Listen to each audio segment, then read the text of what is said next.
YouTube page and also on Facebook. Feel free to share the recording with any colleagues or contacts that you may have. With that being said, I'm going to turn it over to our two speakers for the day. So I'm going to unmute them right now, and we are ready to begin.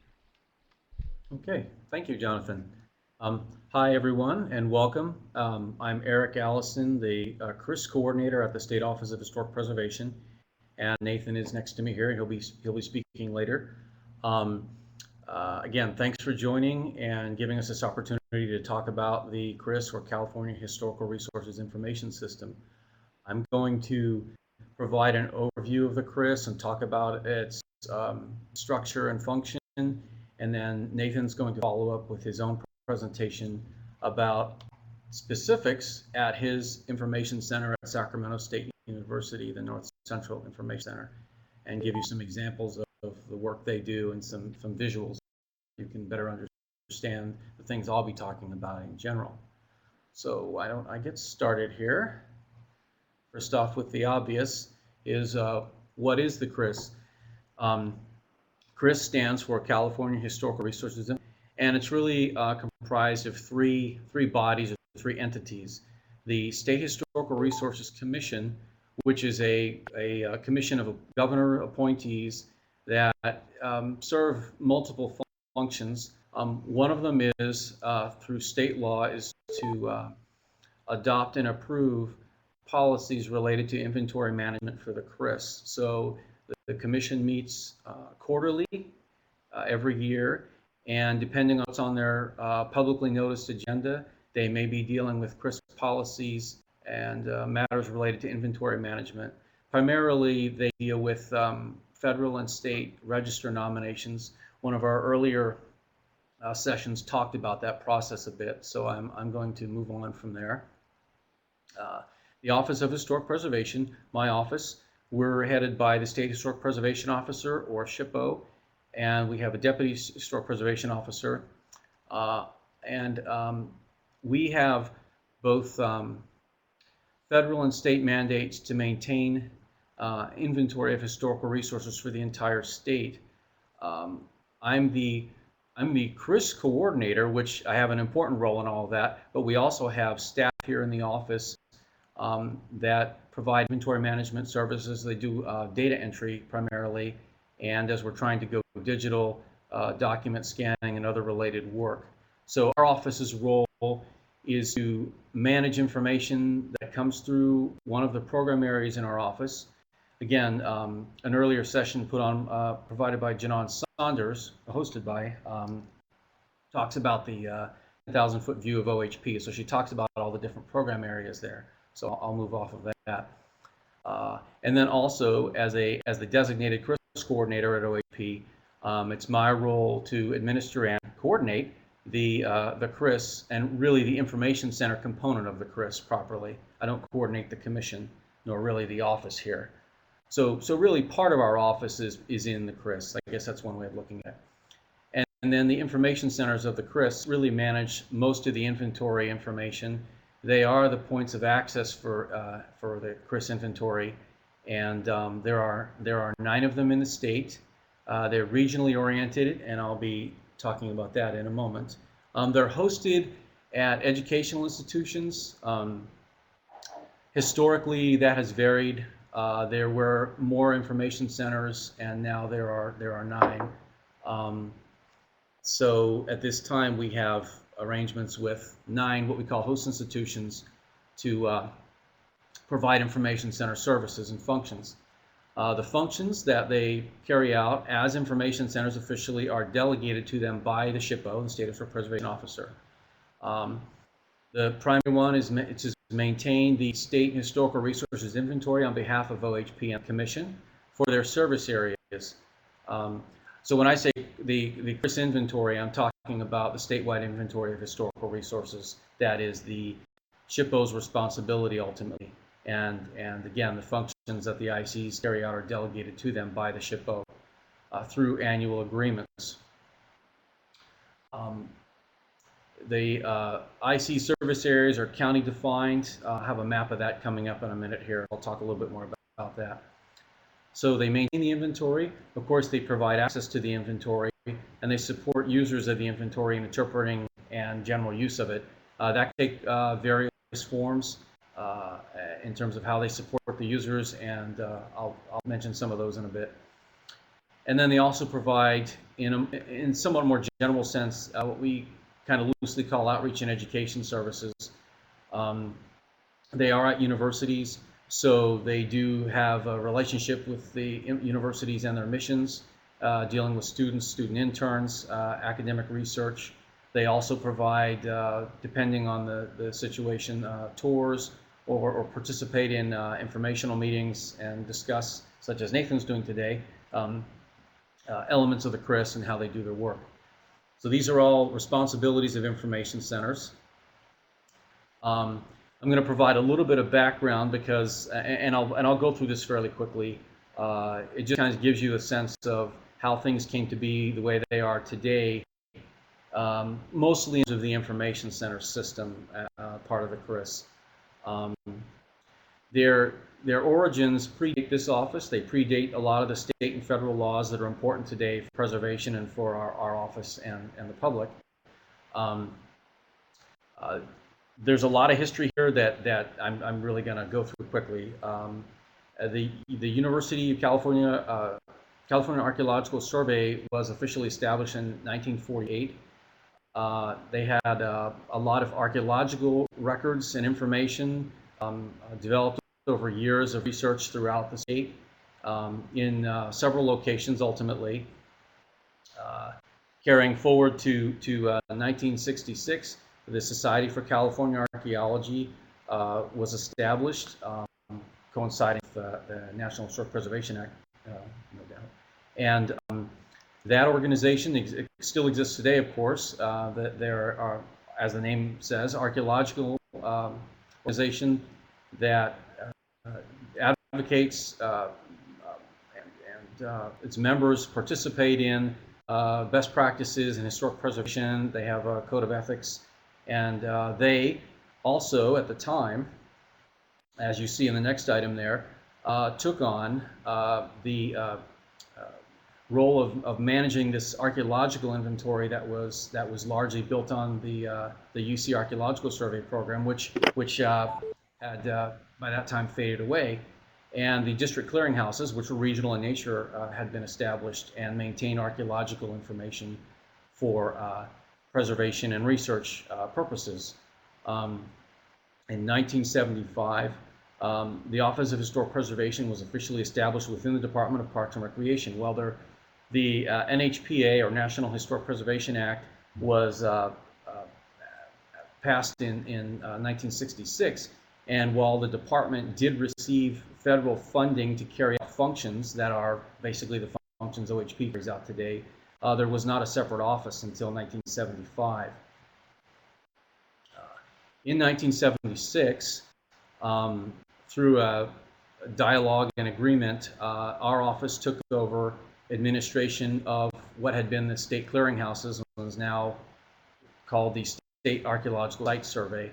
So these, what are now the information center, are now under the administration or the leadership of OHP. Although over the decades, the nature of the relationship between OHP and the ICs has varied quite a bit, and I think it's fair to say that the ICs were fairly independent. The players, the folks that had established the clearinghouses, made a lot of key decisions and managed the business of the centers more independently than, say, how we do things today. By 1989, the State Historic Resources Commission, which was already, without going into the history of the commission, I would say that it predated a lot of this as well in different form. But in compliance with the National Historic Preservation Act, they carried out various duties, and even state law as well. They carried out various duties, and they had this oversight responsibility for the information. So they formed in 1989 a Information Center Procedural Advisory Committee, which still exists today, and its original purpose was to assess and analyze the functions of the information centers, and which again have changed over the years, but what we call them now information centers, and advise the commission on policy matters, essentially. The ICE-PAC, as we call it, has been more or less active over the years, but plays a key role in that it's a place where stakeholders, users of the CRIS can participate at various levels and have a voice in decisions and discussion about the CRIS. Now, at this time, the information centers were still archaeological only in terms of the inventories they managed or maintained. And OHP was in existence and managed information as well. Basically, information that was produced through one of the program areas in the office that I talked about a little bit earlier. So at this point in 1990, when the National Park Service, our federal funding entity through the National Historic Preservation Act, conducted an audit, a program review of our office, and determined that the non-archaeological portion of the inventory was not adequately maintained or available as was the intent of the National Historic Preservation Act and our grant agreement with the National Park Service under that act.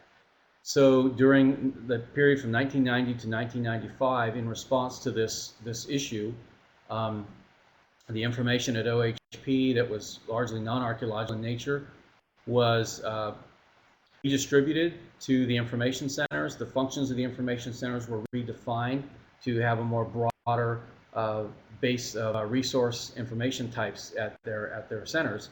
So while they had been archaeological inventory managers up to this point, they now became historical resource inventory managers, and that's thus the change in the name to the CRIS at long last.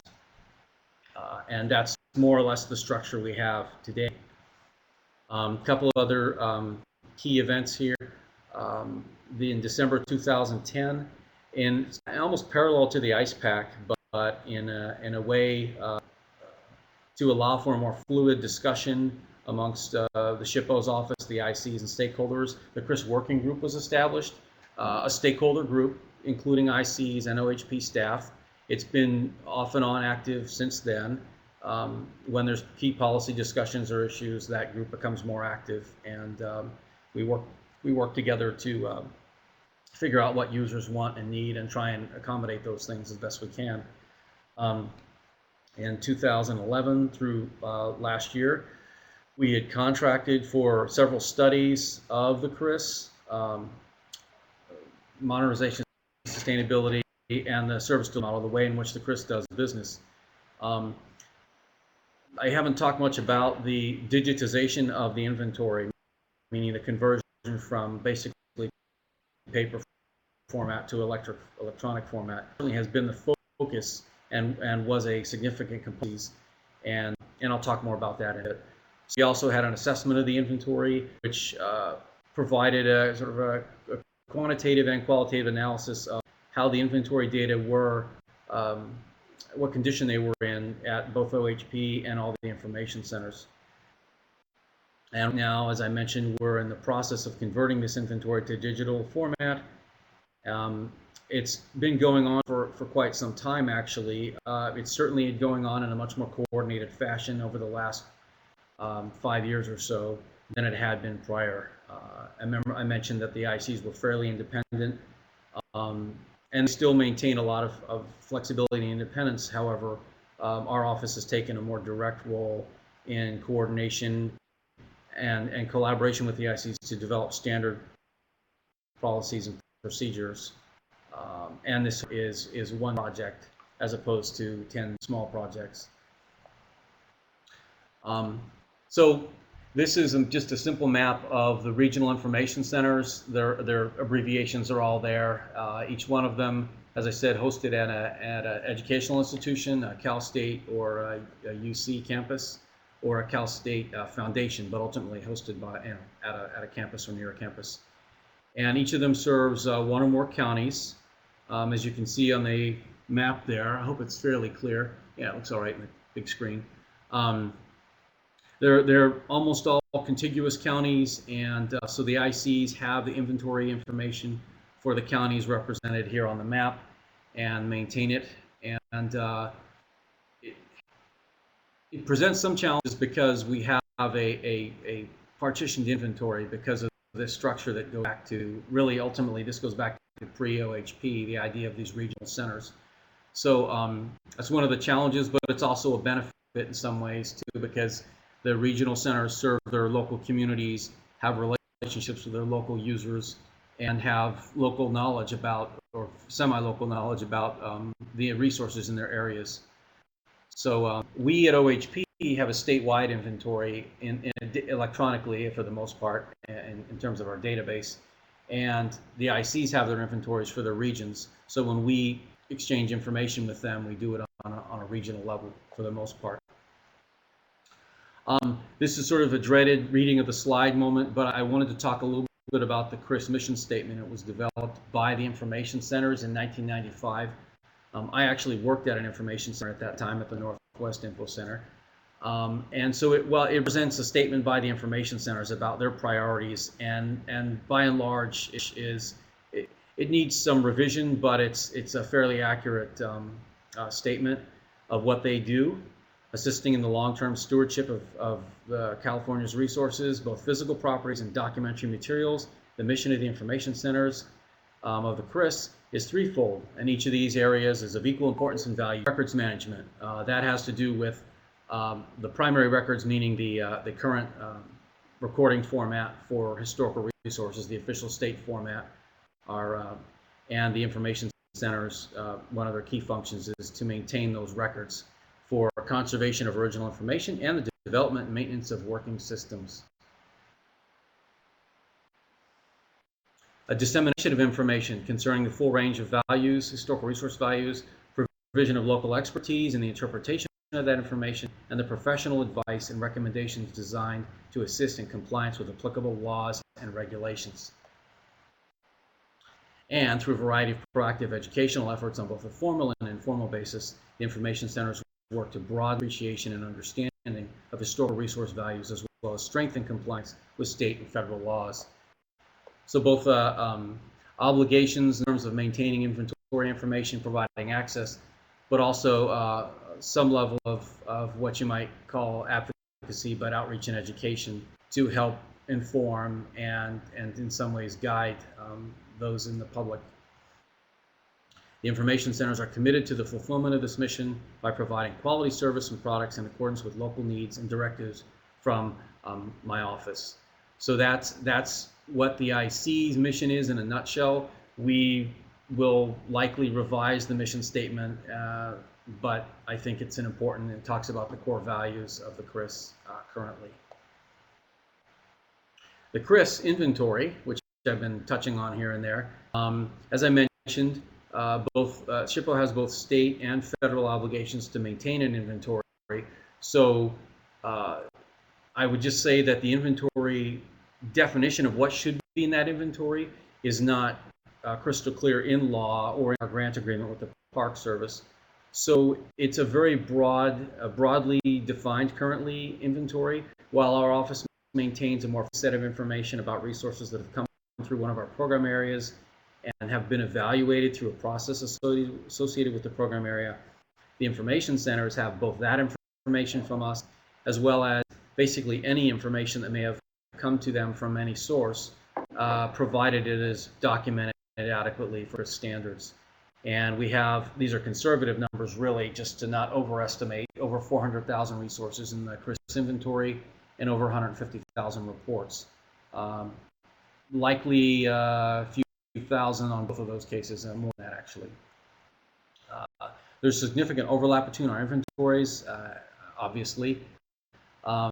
Where there's any lag in getting information to the ICs, and we are struggling with some issues along those lines, we may have information that's newer than what they have, but we don't have the means to provide a direct access in our inventory here. So as we get information to the ICs, it becomes available to the public and users. We are in the process of converting from paper maps and paper documents to digital format. While the database technology has been in use for a while longer, we still have a ways to go. It's 2/3 is a really rough estimate. It really depends on the work involved and the unique and specific situations that come up. But that's an estimate of how much work we have left to do to convert. And In terms of the inventory itself, obviously it has archaeological information in it. Archaeological info is confidential. It's protected in both federal and state law from disclosure to the general public. Our policy reflects that. So access is restricted to individuals who either meet professional qualification standards, are actual private landowners, or through there's a variety of other cases where access is provided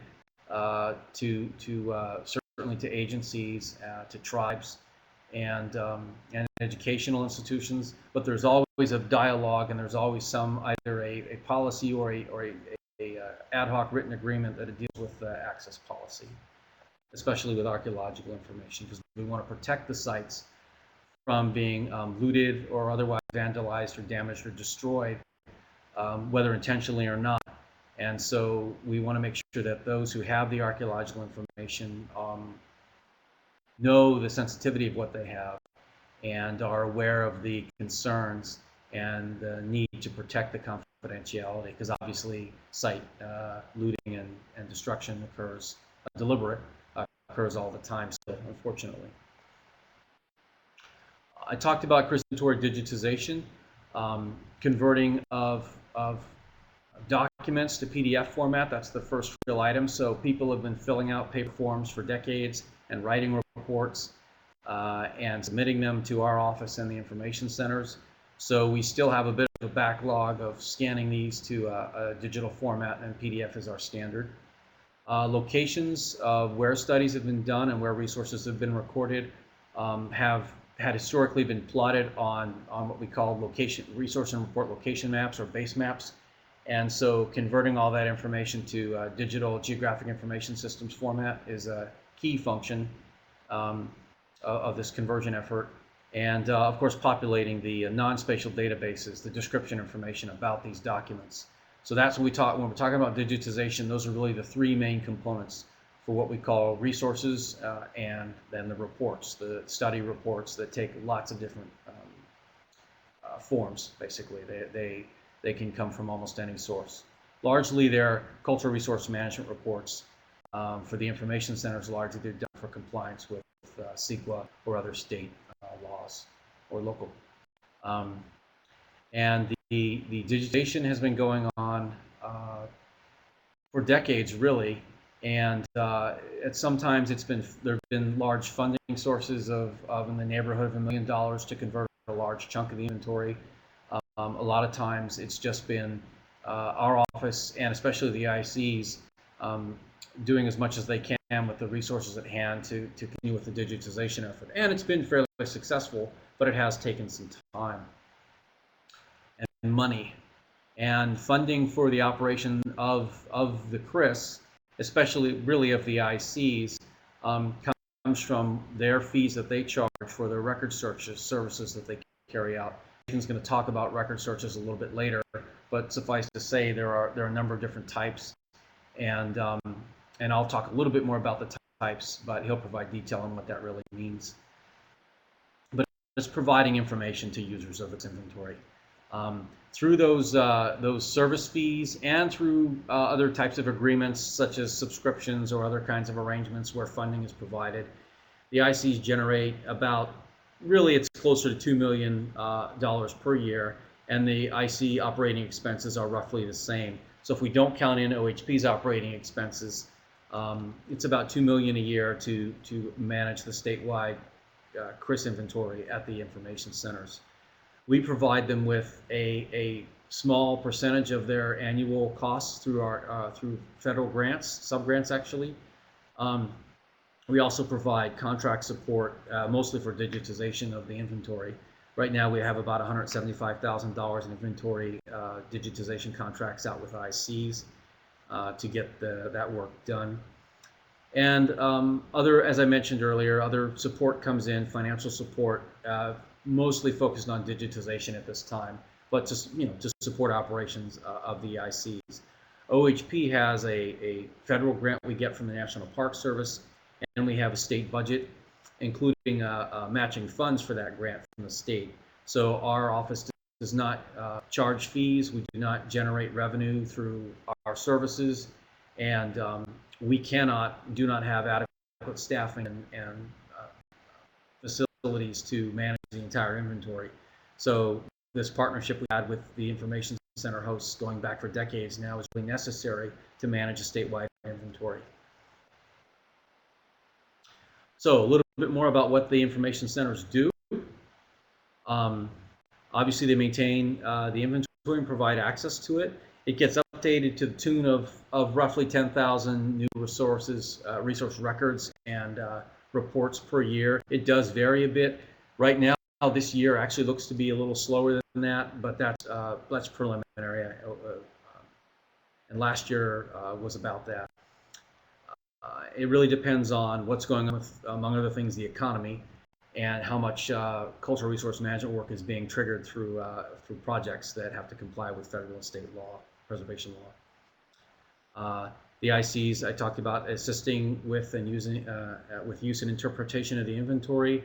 A lot of what they do is telling new users how to use the information centers, including submitting requests for information, completing documentation forms. The current forms, official forms, are the DPR 523 series of resource records, and other related information, helping them to interpret and understand the information they may have received at the IC.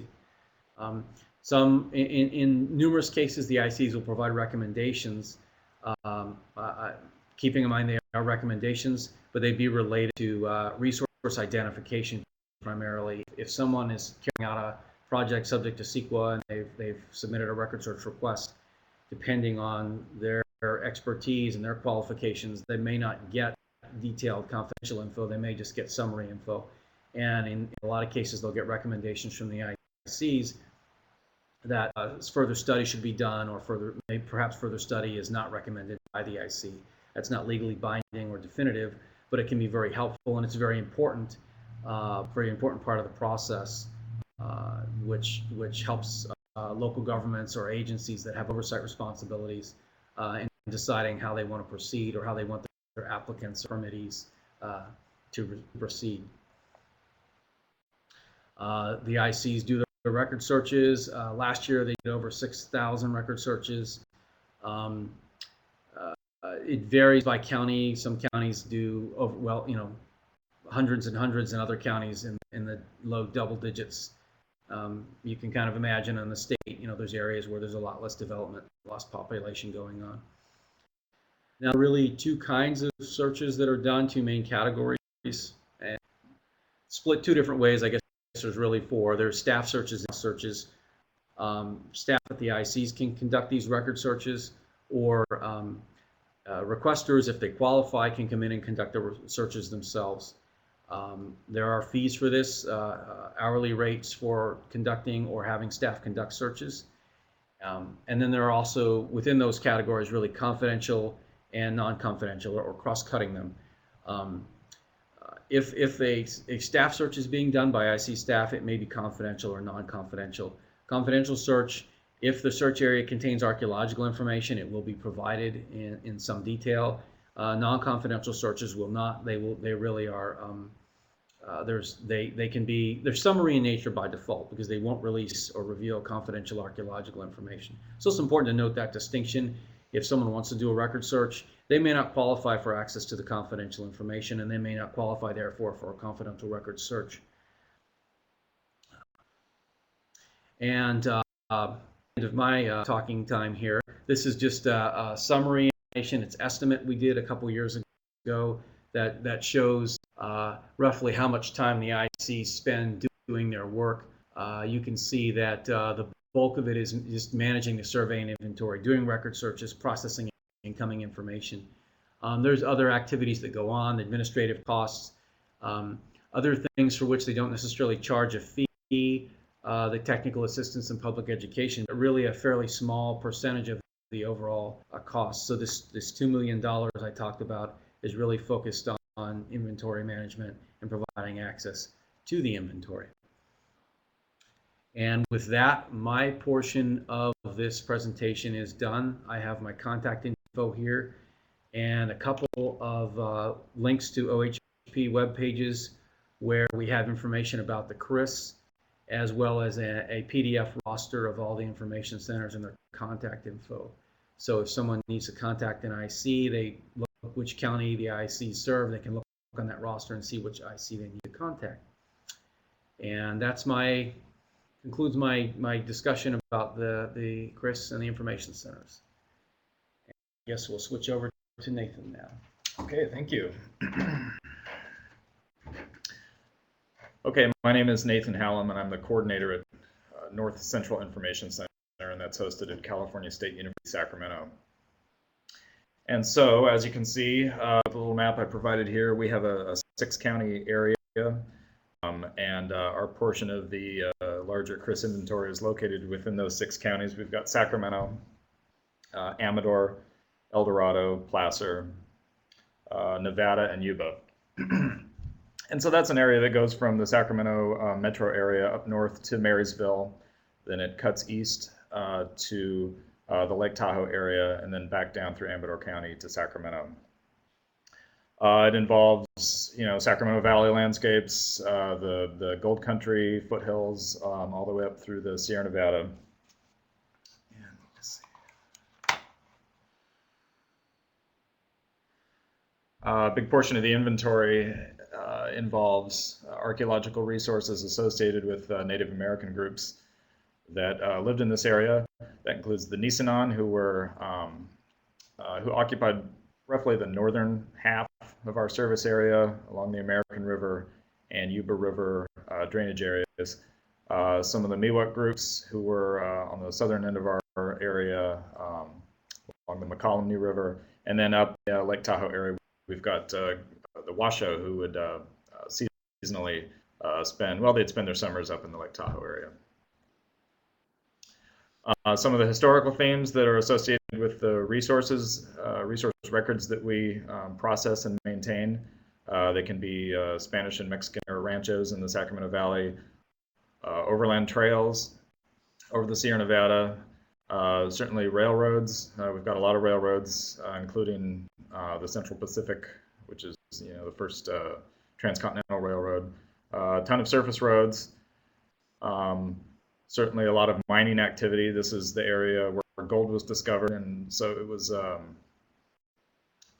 big part of the gold rush story was located in our service area, and that continues all the way through some of the industrial dredging style of gold mining that went on in the early 20th century. Certainly agriculture in the Sacramento Valley between Sacramento and Marysville, and a lot of the levees and other water resources infrastructure that goes along with both mining and agriculture. Cities and towns, of course, we've got Sacramento, and then the smaller cities that sort of extend up into the northeast, Roseville, Rockland, Placerville, on up the I-80 and Highway 50 corridors. And then we've got the Tahoe area, which is kind of special. There's everything from 19th century mansions that were summer homes for folks that lived in San Francisco to 20th century winter sports. There was a Winter Olympics that was held up there. And so a lot of different interesting types of cultural resources up in the Lake Tahoe area. So in terms of some stats about the number of resources that we have in our portion of the inventory, we've got about 25,000 resources, 9,000 of which, this is really rough estimate here, but 9,000 we can classify as historical resources, and that involves things that architectural historians might evaluate: buildings, structures, objects. Then about 16,000 archaeological resources. Of course, the type of stuff that if Section 106 evaluation might be criteria D type resources, the types of things that archaeologists are going to locate. And of those archaeological resources, again, these are rough estimates. We might have about 9,000 historic period archaeological resources, so things that might have, be left behind that might be associated with a mining camp, for example. And then probably about 7,000 prehistorical period archaeological resources, artifacts that are going to be associated with the Native American groups that were in our region. And then we have about 12,000 survey reports. that we have on file. And so what happens is cultural resources professional will go out and make a survey of an area.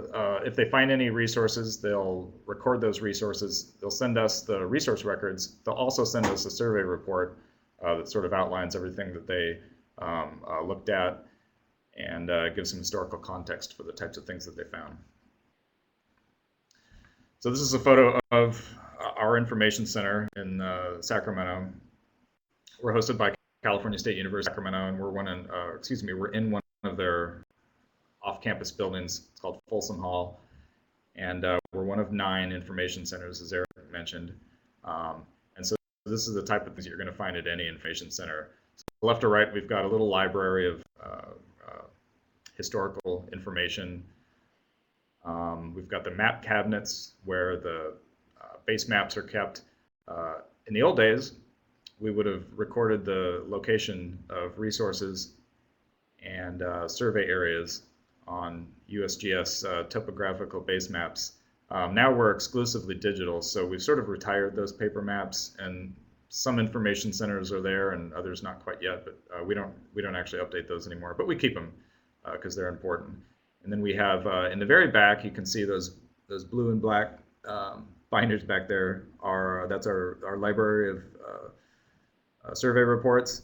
And then closer to us, we've got more binders on the shelves, and those are where we keep our resource records. There's our survey report library.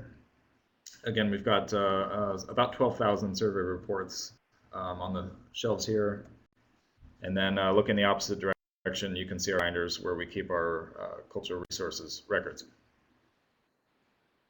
So as Eric mentioned, there's really 2 main functions in terms of maintaining the inventory. There's outgoing information, so when people need to conduct a record search, whether it be a consultant coming in-house and doing the record search themselves, or mailing a data request form, we'll then perform the record search and mail the results to them. It's probably about 1/2 of what we do in terms of the main inventory management tasks. So I'm actually going to go through a record search that came in a couple years ago in the fall of 2013. And I don't know if you can actually read the text or not, but this is a data request form that was sent in by Susan Lindstrom, and she's a cultural resources professional based up in Truckee, and so she's probably the dean of Tahoe area archaeology. She's been doing this for a long time. And the data request form sort of specifies what types of resources the cultural resources professional is going to want from us. And that, and this includes database printouts of resources and survey reports. Does not include, in this case, actual PDFs of resource records or reports, but they can ask for those if they want. They can also ask for inventories that OHP maintains, such as the archaeological determination of eligibility. Other types of things that we have on file that they can request: Caltrans Bridge Survey, ethnographic literature, historical maps. That would be USGS topo maps from the late 19th, early 20th century. Also GLO plat maps, which show historical features from the mid 19th century, shipwreck inventory, soil survey maps. And then Susan will include it with her data request form, project area map, and so that's going to tell us where we need to look in terms of looking up our own information to see what survey records and cultural resources records we might have in this area. And so what she's looking at is a little area on the north shore of Lake Tahoe, which is actually just that little red dot on the shoreline. That's a dock that was going to receive, I think, some federal money for reconstruction. And so that triggered Section 106, and they hired Susan to survey the area. The step of her survey was contacting the information center and asking, what do we know is already out there?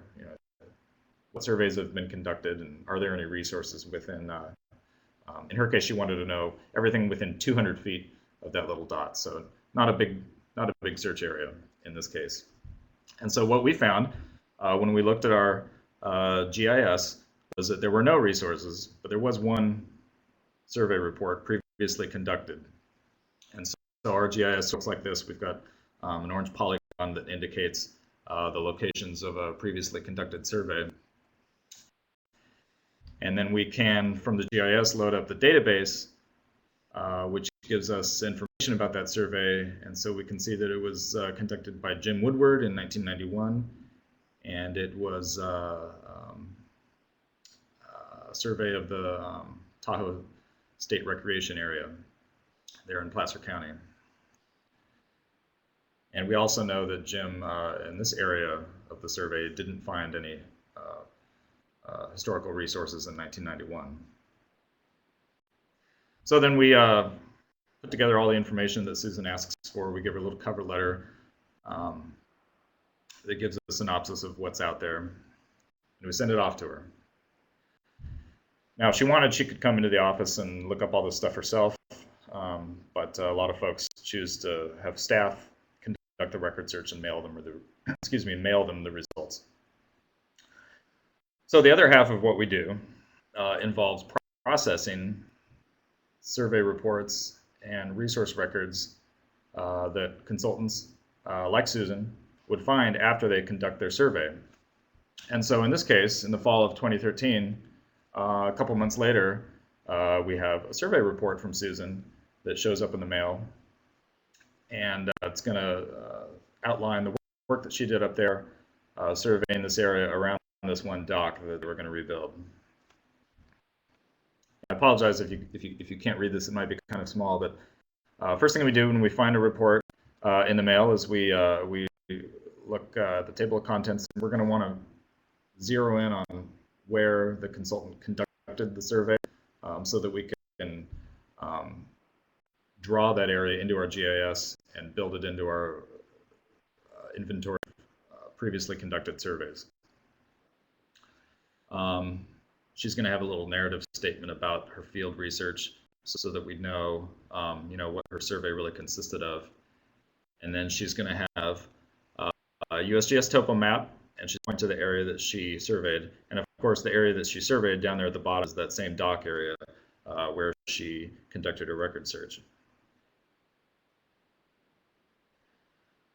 So we can take the information from her report and build a new database record.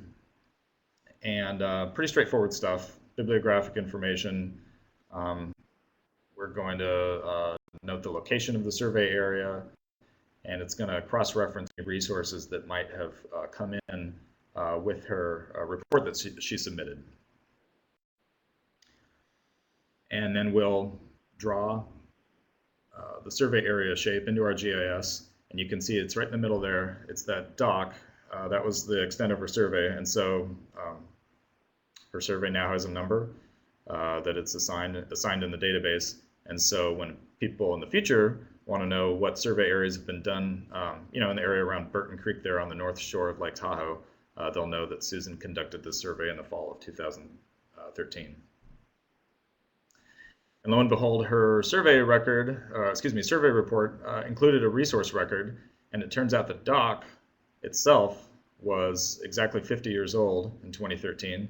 So she evaluated it, and it's not eligible for the National Register. It's just one of many docks that we find on the shore of Lake Tahoe. But it was 50 years old, so she drew up a resource record. We received that, gave it a primary number, which you can see up in the top right corner. And here's her photograph page. You can see it's a little fuzzy, but you can see some photographs that she took of the area when she was conducting her survey. So then we build that into our database, into our resources database. Same kind of thing. We give it a name. We assign it numbers. We record a little bit of information about it so that we can more intelligently search for resource records in the future. And we also include locational information. And that involves, again, drawing this new resource into the GIS, and the dock itself, in this case, is the resource that's been evaluated and in this case determined not eligible for the National Register. But it's there, it's in our inventory, and we know about it. So again, someone in the future, if they're going to do a record search around the Burton Creek area, they'll know that Susan evaluated that dock and found that it was not eligible in 2013. So, got about 10 minutes to go here. So that'll wrap up my portion. Again, this is sort of where all of our information lives. Though we're digital in terms of the GIS, we don't update the paper maps anymore. We do print out the resource records. We file them away in the binders there on the right, and the same with the survey report. We're going to file it away back in the report library. And though we are digital, we still are producing paper records that are, the largest part of our physical inventory. Thanks. Great. Looks like we have one Thank question. you, Eric. And yeah, thank you both. I wanted to also mention that there is one question, actually now two questions that came in. Can you see them? Yes. So we have, how much did that record search request cost? It would have taken 1 hour of staff time, which is $150. And she found one survey report. And so the mapping fees would have been $25. And then there would be some PDF page costs that might be something like $25. And so probably around $200. What plans are there to make the inventory available online and searchable? I'll get that one. Yeah, why don't you take that one? All right. So I've talked a lot about digitization, and I mentioned that we have done some assessments of how the CRIS operates and of the CRIS inventory. We've paid for a contractor to do that.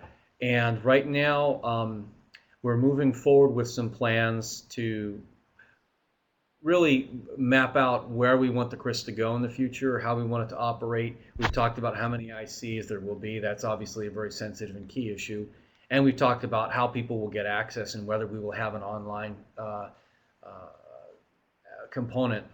We really already do have an online component in terms of people can send and receive non-confidential information in some fashion and submit requests. Not all the ICs have that set up, and we really want to coordinate that so it's something done through either through a state server or at least standardized. But so there's some bit of online traffic, I guess you could say, although the confidential information should not by policy be provided or submitted online at this time, through unencrypted online means, I should say. Overall, we feel like there will come a point where we will have a secure online searchable inventory that is a single inventory, and really the single inventory part we want to have regardless, so that there's not silos of data. It's one inventory, however it might be getting accessed.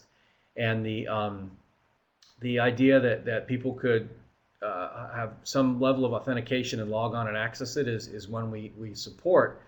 However, if there is anything that's going to delay that significantly at this point, and it has been delayed largely because of concerns over security, it will be because we can't get together with stakeholders, including tribes and agencies and perhaps consultants, and resolve concerns about having online access to the data.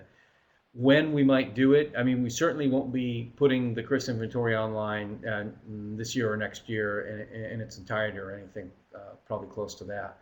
But we would like to look to do that, and our ongoing planning is addressing that issue of working with stakeholders to see what concerns, how we can address their concerns. We kind of know what their concerns are at this point. I was going to add that the non-confidential information that OHP maintains, we do have plans to put that online. It's just a subset of information. It shouldn't be considered used for record search for compliance purposes. We have a contract that's in place now to set up that system this calendar year. The big task is then going to be converting the data because it's going to be spatially oriented. So we'll have to have GIS data from our inventory at OHP from the built environment only, no confidential information. So we'll talk about that on our website as we're getting going with getting that set up. So probably a small amount of information initially next year, and then that content should grow. We have more questions. Yep. Can you elaborate on subscription-based? Can everybody see these? I don't know. We can read I'll it. read them anyway. Can you elaborate on subscription-based access to the inventory versus fee-based record searches? Thanks. Well, subscription-based, and it's really the digital, you subscribe to a digital data, would be, over a period of time, the subscriber will get certain, get updates of information for their area of interest. We have one information center at San Diego that's really actively done that. In fact, the subscription model helped pay for their original conversion of data, because the original subscribers were people who paid up front to get the data converted to digital format years ago. There's other parties that are interested in doing that in other information centers, and we actually have a draft standard for subscriptions for the CRIS as a whole that we're working on right now. It comes down to cost, and that's an important thing. You want it to be a net benefit for everybody, that the ICs are getting some sort of guaranteed income, because they do need that income to operate, and the user is getting good information at a good rate that's convenient and fairly, you could say, inexpensive to them. Otherwise, so some subscriptions in place, but not a lot, and something that we want to expand on. Otherwise, if you're doing a fee-based ad hoc search, you contact the IC, and whether you're getting digital data from them or a paper-based search, because they haven't got it digitized yet, you're paying the service fee cost, and if it's digital data, there's some data costs. I didn't want to get into the fee schedule. I figure if somebody wants to, who's new to the CRIS and wants to see about that, they should contact their regional information center. But basically, you do your ad hoc searches. That's a normal order of business. As you need information, you would contact the IC and either come in and have them do it for you and pay a fee for that search at that time. Hope that answered the question adequately. Can local governments access the database from their computers, or do they need to go through staff? Well, I probably covered that to some degree. Nobody really, well, maybe that's asking two questions. I'll be careful here. Some of the information centers have computers on site that people can use to do their own record searches electronically. No one has an online system that you could access from your office in the California CRIS, to do a record search. And for local governments, basically the same, the confidentiality issue would occur if you don't have a qualified staff to access. It's pretty much professional qualifications in historic preservation.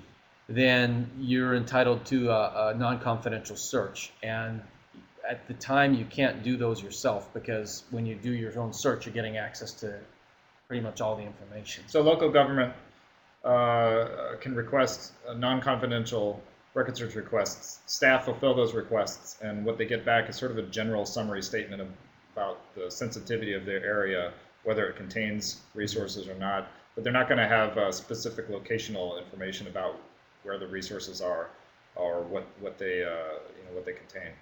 Unless, of course, the local government has an individual on staff who meets the Secretary of Interior standards as an archaeologist, as an architectural historian, then they would be able to request a confidential record search, but it would be then up to them to sort of protect the data once they receive it. I was just going to comment that one of the subscribers in San Diego is the county, because they have a qualified archaeologist. So it can be that a local government gets the detail, but that's the only instance I'm actually aware of right now. It's kind of rare.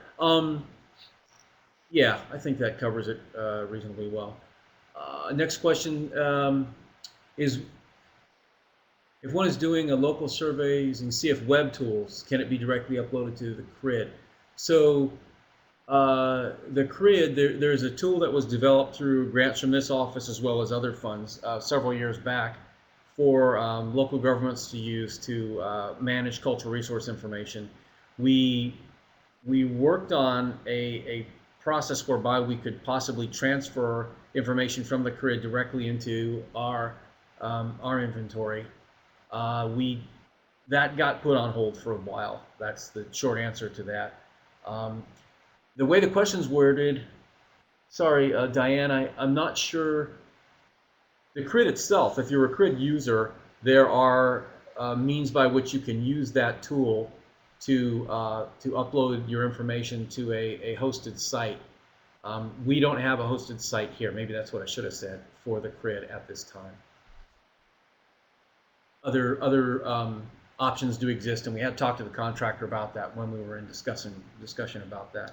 What is the typical cost to come into the information center and search yourself? Well, the quick answer is that staff time is $150 an hour. For an individual to come in, their time is $100 an hour. And the fee structure for accessing CRIS data is located at OHP's website. Yes. If I'm not mistaken. Yes. So it can be accessed there. I'm going to try and, well, I guess we better provide short, concise answers because we're. How will AB 52 and the addition of tribal cultural resources affect CRIS operation? Well, that lends itself to a quick answer. No, doesn't it? yeah. Well, okay. So AB 52 requires local governments to consult with tribes in much more than they used to do, basically, or have to do. And tribal cultural resources, tribes maintain their, and I wanted to mention this at some point, tribes maintain their own inventories or may choose to do so, and that information isn't necessarily in the CRIS inventory, even though it may overlap. The same location may have a different meaning to a tribe than it has to an archaeologist. It probably will. And so if an archaeologist has recorded a site or a location has been documented, the information may also be in a tribal inventory, the location for in a different way from a tribal perspective.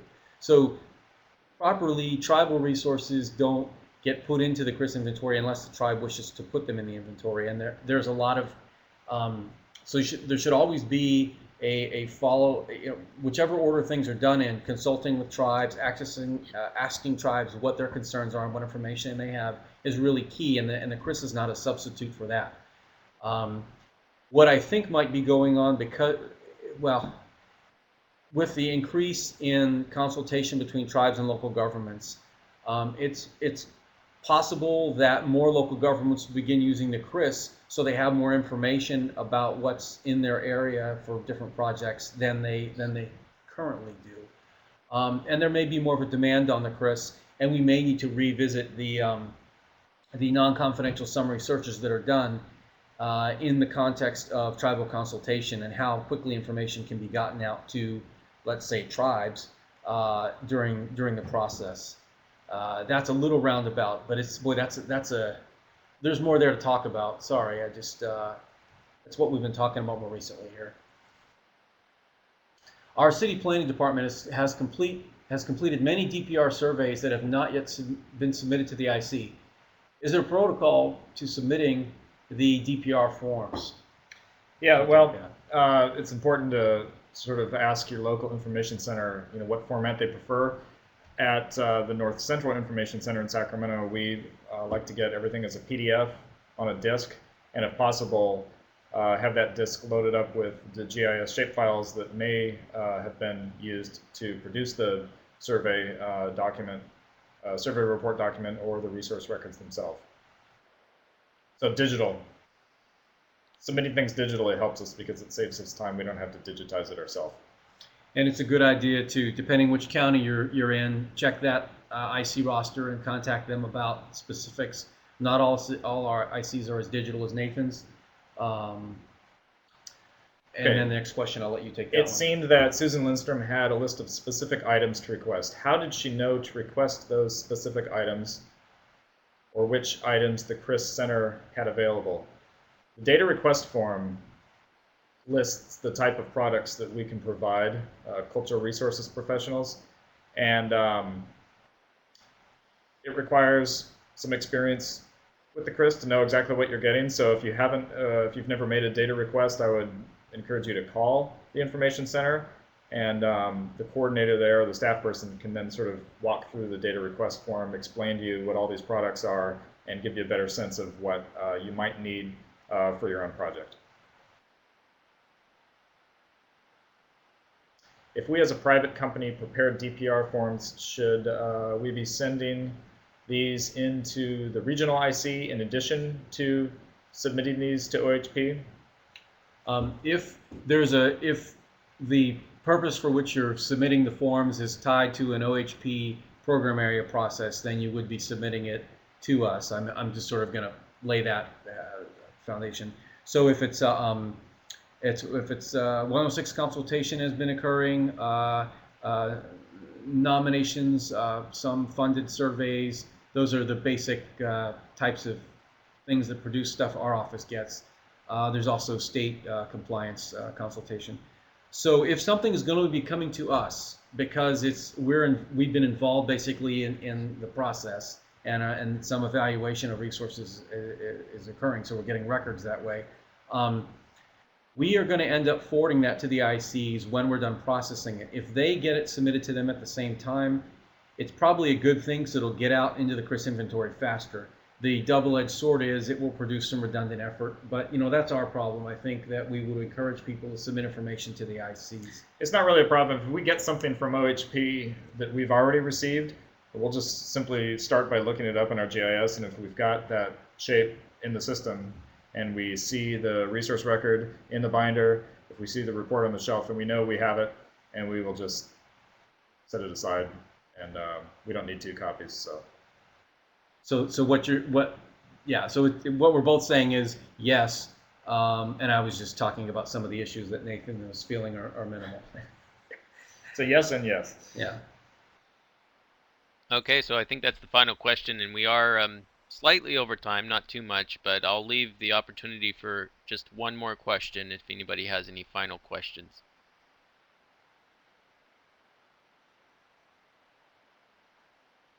And for those of you who are on the phone, if you'd like to ask in person, you simply press *6 on your phone.